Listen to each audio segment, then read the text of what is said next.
y de nuestros sueños. Me está comentando Emiliano que se encuentra ya en enlace el doctor Lorenzo Córdoba, consejero electoral, presidente del Instituto Nacional Electoral.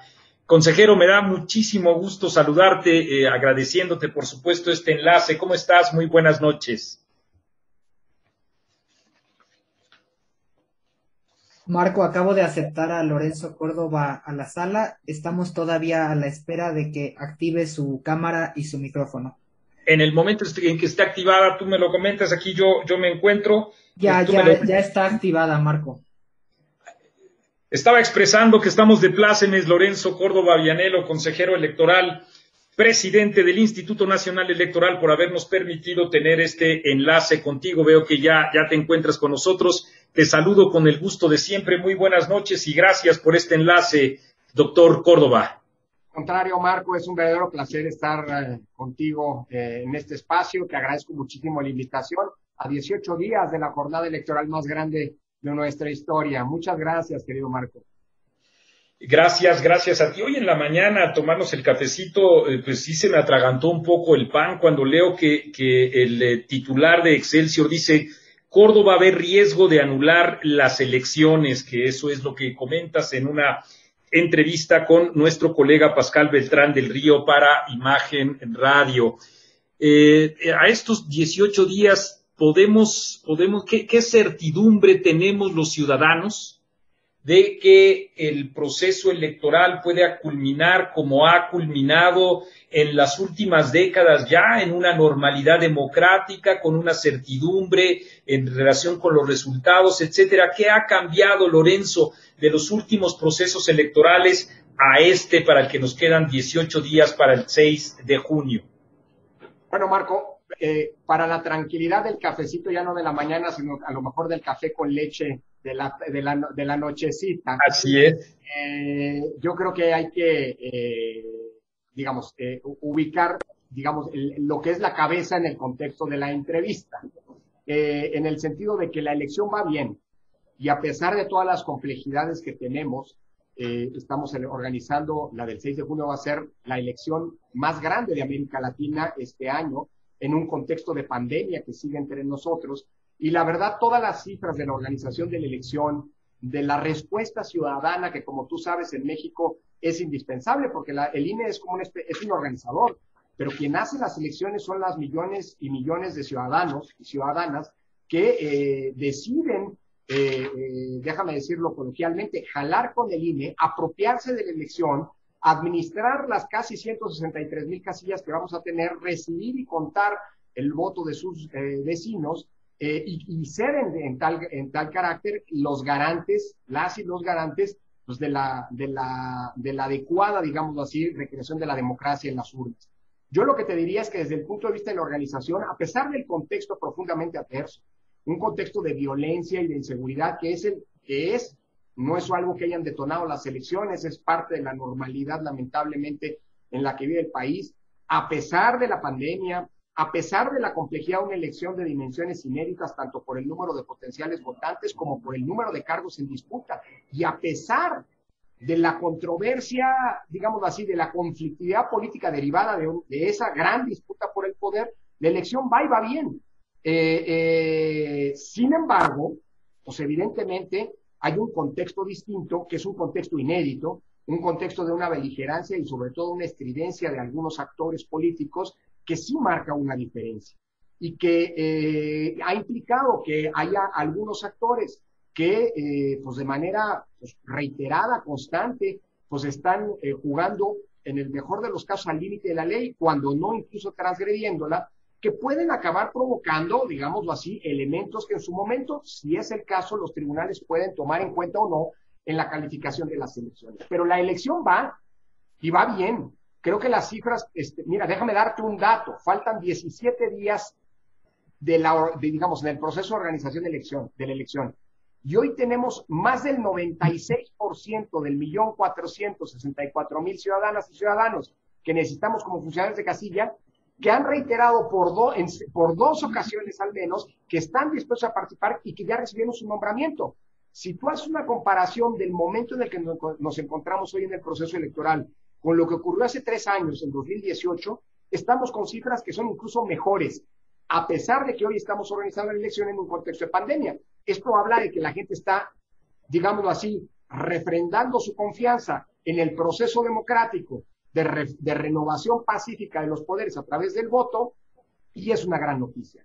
Por supuesto que la responsabilidad de algunos actores puede poner en riesgo la elección, pero bueno, de hecho puede poner en riesgo la democracia misma, ¿no? Si se multiplican ciertos tonos inéditos. Marco, tú eres un analista de mucho tiempo de la vida política del país, un analista acucioso. Yo nunca había escuchado frases dirigidas a una persona o a una institución que pasaran pues como si nada. Frases como el INE debe morir, el INE debe ser exterminado. Es decir, a ver, cuidado. Por supuesto que si rompemos la lógica, digamos así, de las reglas del funcionamiento de la democracia se pone en riesgo. Pero eso es una cuestión de responsabilidad de los propios actores políticos. Así que desde ese punto de vista, yo te diría, la elección va bien, y por supuesto nos toca a todas y todos cuidarlo. ¿Cómo? Cuidarla. ¿Cómo? Pues apegándonos a lo que dice la ley, a las reglas del juego, diría yo. Creo que la última vez que nos referíamos, digamos, de una manera despreciativa o en denuesto a una determinada autoridad que tuviera que ver con los litigios electorales fue en 1988 para reclamarle al gobierno que se hiciera cargo de las elecciones y que Manuel Bartlett operara en circunstancias que en ese entonces para muchos de nosotros jóvenes que te encontrabas desde luego tú de manera destacada buscando la democracia. Creo que fue la última vez en la que se gritó así en contra de esa autoridad, porque digamos el árbitro, por decirlo de algún modo, o el órgano electoral era del gobierno. De entonces a la fecha me parece que la credibilidad del INE ha ido creciendo, y aquí alcanzo a notar una paradoja para la que pido tu opinión, doctor. Frente a todas estas circunstancias que has señalado tan difíciles, la inseguridad, la pandemia, el contexto inusitado de ataques del gobierno y sus funcionarios en contra de la autoridad electoral, tiene, según distintos estudios demoscópicos, el INE la mayor credibilidad que ha tenido en toda su historia. Esta es una paradoja que además me parece tendríamos que asumir sobre la base de que el INE no son los consejeros o no es solo Lorenzo Córdoba, sino que es implica toda una estructura normativa, pero también organizativa, en donde son miles de ciudadanos los que participan en los procesos electorales, y eso creo que es, si a mí me preguntaran cómo es que ha resistido tantos bombardeos la propia autoridad, yo diría, aparte del trabajo probo de sus propios integrantes, los del Consejo, es también la manera en la que está constituido y el andamiaje normativo lo que le ha permitido tener estos niveles de credibilidad, ¿no es así? Yo coincido contigo, Marco. A ver, lo primero, me hiciste entrar un poco, caer un poco en la nostalgia de hace 33 años, cuando esos gritos que mencionabas en 1988 eran gritos paradójicamente encaminados a construir democracia, clamando porque se construyera un sistema democrático. Y claro, eran gritos de la oposición que demandaba sus condiciones elementales para que la democracia se recreara, o como dicen los anglosajones, que hubiera elecciones libres pero también justas, ¿no? La gran paradoja, en efecto, y coincido contigo, es que 30 años después, la mayor virulencia, la mayor estridencia de las descalificaciones al INE no vienen siquiera de una oposición, digámoslo así, que clama por mejores condiciones democráticas. Vienen del gobierno. Vienen desde el propio poder, desde el partido en el gobierno. Es decir, yo nunca había visto, digamos, a ver, al árbitro, perdóname, nos gusta el fútbol, Marco, al árbitro siempre suele gritársele desde las tribunas cuando pita a favor de tu equipo, árbitro justo, o árbitro vendido cuando pita en contra, digamos, pero esa es parte del juego. Lo que preocupa es el intento de deslegitimación, que me parece que no es casual, sino busca construir una narrativa, un discurso de que las elecciones en México, de que no hay condiciones para el respeto al voto en México, cuando es absolutamente falaz. Si algo hemos hecho bien en los últimos 30 años en este país, ha sido construir un sistema electoral que permite hoy que ha permitido hoy los índices de alternancia más grandes de nuestra historia en el último periodo, desde que el IFE se convirtió en INE. Nunca había habido tantos cambios de ganador en las urnas de una elección a la otra como desde 2015 hasta 2020. El índice de alternancia es del 65%. Es impresionante lo que, digamos, el cambio de poder. No hay un solo beneficiario de esa alternancia, y eso es el mejor ejemplo de que existen condiciones democráticas. Y yo creo que eso, Marco, es lo que está a la base de esto que tú mencionas. A ver, hoy el INE está viviendo uno de los momentos de mayor credibilidad y confianza ciudadana de toda su historia. Así es. 30 años de evolución democrática. Dos datos. El primero, la encuesta de cultura cívica del INEGI, que se publicó hace un mes. Bueno, el INE es la autoridad civil. Del INEGI hay que subrayar. Por supuesto. Del INEGI, no es el INE, no es una medición propia. El INEGI, pues que el órgano, pues hombre, del Estado mexicano que nos genera las estadísticas, nos genera esta información. Bueno, el INEGI en una encuesta enorme de más de 25,000 preguntas a domicilios, que es la ENCUCI, la encuesta de cultura cívica, evidenció que el INE es la institución civil del Estado mexicano en la que mayor confianza tiene la ciudadanía. Estamos solo por abajo del Ejército y la Marina, que están en primer lugar, y apenas unas centésimas abajo de la Guardia Nacional. Pero además, para refrendar esa paradoja, cuando el INE recibió algunos de los ataques más virulentos, cuando alguien inconforme con las decisiones del INE, además de ir al Tribunal Electoral, que por cierto ahora ya también ha sido descalificado por haber ratificado algunas decisiones del INE, amenazó con algunos consejeros con ir a nuestras casas, ¿no? En esos momentos, las encuestas de opinión pública daban una credibilidad del INE entre 60 y 68%. Nunca en la historia del INE habíamos tenido un índice de credibilidad de esta magnitud. Sí, y yo creo que eso se explica por la confianza, se explica por el trabajo bien hecho, y finalmente porque, bueno, pues hay una credibilidad en los procesos electorales. A ver, sí no deja de ser una profunda paradoja que en este momento, justamente con estos grados de confianza, cuando el INE le ha levantado la mano como ganador en los últimos años a todas las fuerzas del espectro político, cuando hablamos del mismo INE que organizó la elección de 2018, cuando hablamos del mismo INE que hace 7, 8 meses, quienes hoy lo critican, lo aplaudían por la decisión de haber negado un registro a un partido político, a una agrupación que pretendía convertirse en partido político vinculado a un expresidente, ahora, porque no gustan algunas de las decisiones, se lanzan con esta virulencia. Claro que es una paradoja, querido Marco. Sí, claro, cuando al América le pitaron un penalti, los aficionados de Pachuca decían que era un árbitro vendido. Cuando minutos después el árbitro pitó un penalti en favor de Pachuca, pues los de Pachuca ya se les había olvidado, por supuesto, el cuestionamiento. Y como tú dices, ya lo más complicado es cuando quieren eliminar incluso al árbitro y ponerlo, ¿no? Que un equipo ponga al propio árbitro para supuestamente promover imparcialidad. Y además hay actores políticos que incluso tienen la cara tan dura como para decir que son los órganos autónomos, incluido el INE, desde luego, quienes están llevando a cabo una rebelión en contra del presidente, cuando en realidad, por la propia naturaleza de las funciones del INE, pues le implican a quien está atacándolo sistemáticamente un riesgo permanente para su intención, así lo vemos nosotros, los analistas, para su intención de concentrar aún más el poder. En ese contexto, doctor Lorenzo Córdoba, muchos ciudadanos dicen, y yo me encuentro dentro de ellos, que el INE, subrayo, por la naturaleza de sus propias funciones, ha sido más un contrapeso del afán de poder del presidente de la República que la propia oposición. Bueno, a ver, lo primero, una acotación futbolística, querido Marco, ni modo, nos vamos a revelar como son.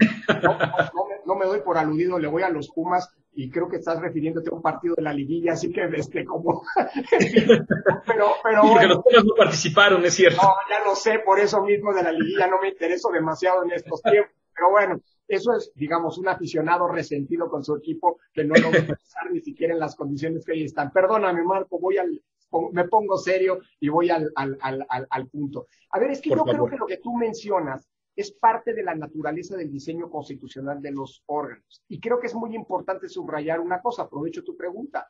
El INE no está en contra de nadie. Y creo que eso es importante. Yo lo he dicho una y otra vez, es que el INE está en contra de tal partido, en contra, para nada. En fin, el INE está como árbitro por encima de la contienda. Por eso es importante no entrar en esta lógica para, digamos, evitar la típica profecía autocumplida, ¿no? De convertirnos en contraparte y que luego digan, ya ven, se los dije, el INE siempre está en contra de alguien. Eso es importante subrayarlo porque el rol del árbitro es, digámoslo así, no permitir que se diga, lo que se quiere decir, pero nunca entrar en esta lógica de contraposición, porque es falso, falsísimo, el hecho de que el INE esté a favor de alguna fuerza política o en contra de alguien. El INE está a favor de organizar elecciones ciertas, transparentes y equitativas con base en las reglas que los propios actores políticos pactaron. Y esas reglas, pues evidentemente que en su momento fueron demandadas por la oposición, pues cuando cambian las circunstancias y las oposiciones se vuelven gobierno, pues ya no gustan, pero mientras las reglas sigan allí, pues al INE le toca aplicarlas. Son las reglas con las que arbitramos 2018, son las reglas con las que hemos arbitrado los procesos electorales desde 2014, cuando se cambiaron en la última reforma, y mientras sigan vigentes, esas las reglas las aplicaremos, gusten o no. Otra discusión es si se quieren cambiar las reglas, ya habrá momento para cambiarlas, para discutirlo, y si cambian, bueno, pues tendrán que ser producto de un nuevo pacto político y eso regulará los procesos electorales en el futuro. Pero mientras tanto, las reglas son las que son. Ahora, en términos de su diseño institucional, todos los órganos constitucionales autónomos somos contrapesos, somos parte, digamos, del juego de equilibrios y contrapesos. La naturaleza misma, claro. La frase aquella del constitucionalismo norteamericano que le heredó a la democracia constitucional moderna es importantísima, traducida en su literalidad. Checks and balances, dicen los anglosajones. La traducción literal, aquí solemos traducirlas como pesos y contrapesos. A ver, la traducción literal es mucho más precisa. Controles y equilibrios. Controles y contrapesos. Esa es la democracia constitucional. Y en México, el proceso de transición a la democracia implicó la creación de órganos técnicos que se buscó que cumplieran funciones que se sacaron de los gobiernos, de los órganos políticos, precisamente para que no se tomaran decisiones con un sesgo político. Esos somos los órganos constitucionales autónomos. Que haya elecciones libres, transparentes y ciertas, eso no es algo que vaya a favor o en contra de algún partido o de alguna fuerza. Yo asumo que es algo que le conviene a todas las fuerzas políticas, si creemos realmente en el respeto a la voluntad ciudadana expresada en las urnas. Por eso esa función no tiene que tener un sesgo político. Por eso, hoy, afortunadamente, digo yo, ya no es la Secretaría de Gobernación, como tú recordabas, la que organiza las elecciones, precisamente para que en las elecciones no existe ese componente político que tenía cuando las organizaba el gobierno, y esto evidentemente genera tensiones, genera contrapesos, genera equilibrios, como decía, pues que son muy sanos para la democracia constitucional, digo yo, y a quien no le gusten, pues evidentemente no le gusta el juego de la democracia constitucional, digo, en consecuencia.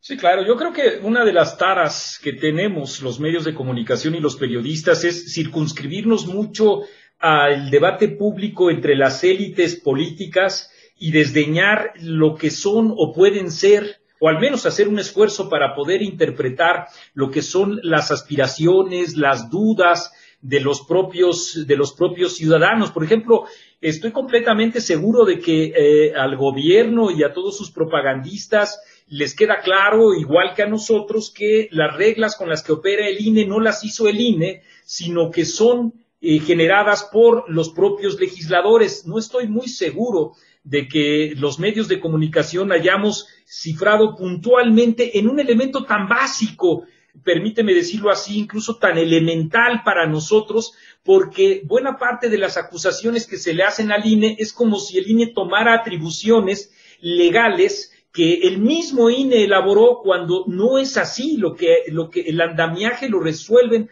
los propios legisladores por un lado, y por otro, ya advertías tú también en otra entrevista, pueden diseñar una nueva forma, un nuevo andamiaje normativo y legal, siempre y cuando esto no signifique una contrarreforma. Entonces, son dos cosas. Primero, la función de los medios para dejar claro las funciones del propio INE, y dos, que dentro de estas funciones podríamos estar en el riesgo de que haya una contrarreforma que desdibuje entonces al árbitro, porque el árbitro no podría tener un bagaje normativo y legal para seguir garantizando la transparencia en el proceso electoral, y eso sí es un riesgo enorme, ¿no?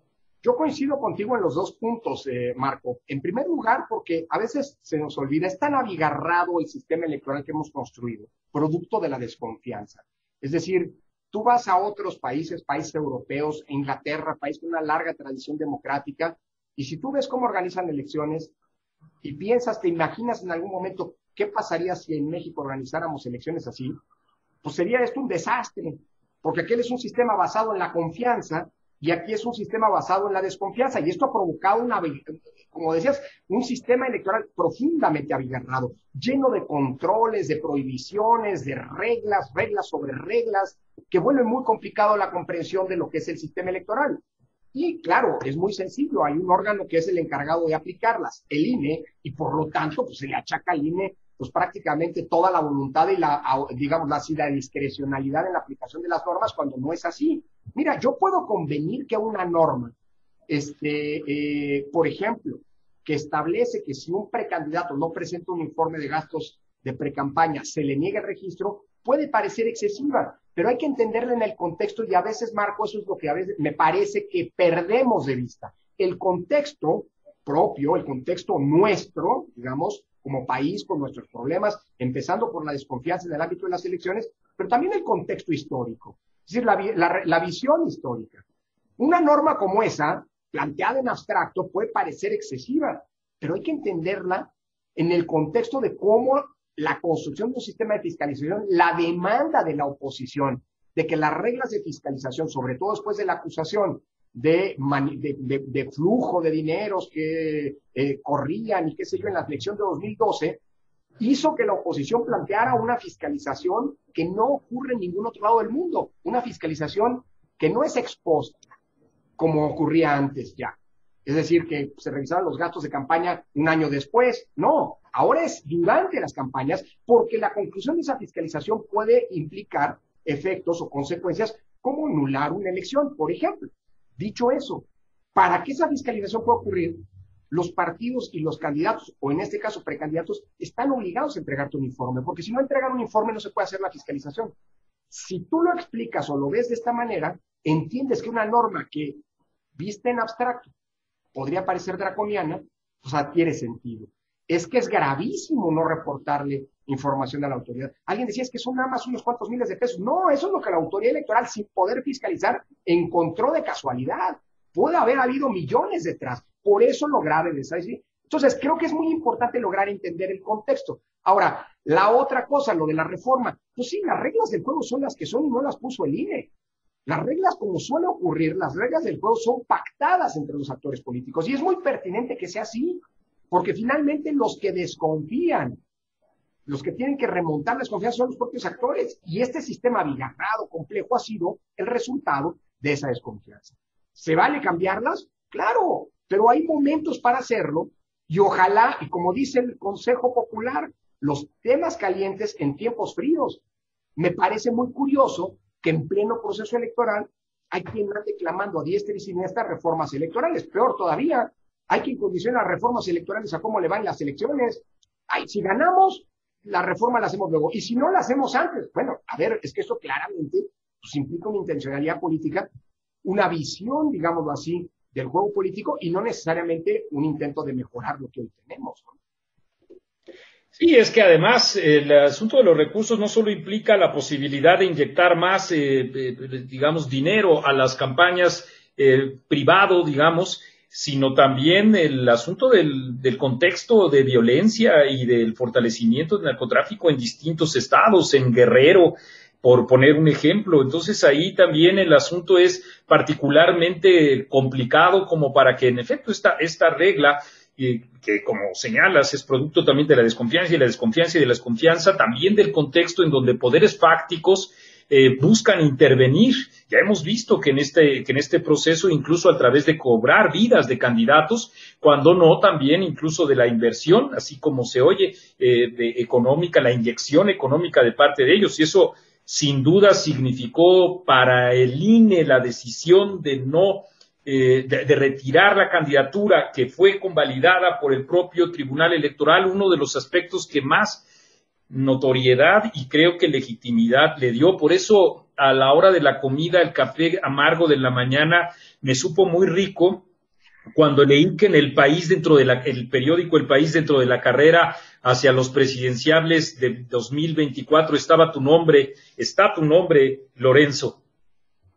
No, bueno, a mí eso que la café amargo siga. No, mira, yo creo que eso es la intencionalidad.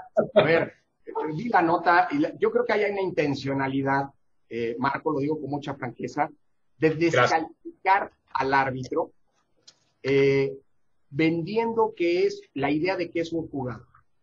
Y eso es algo justamente que viene parte, me parece, de una estrategia de erosión de la credibilidad del propio INE.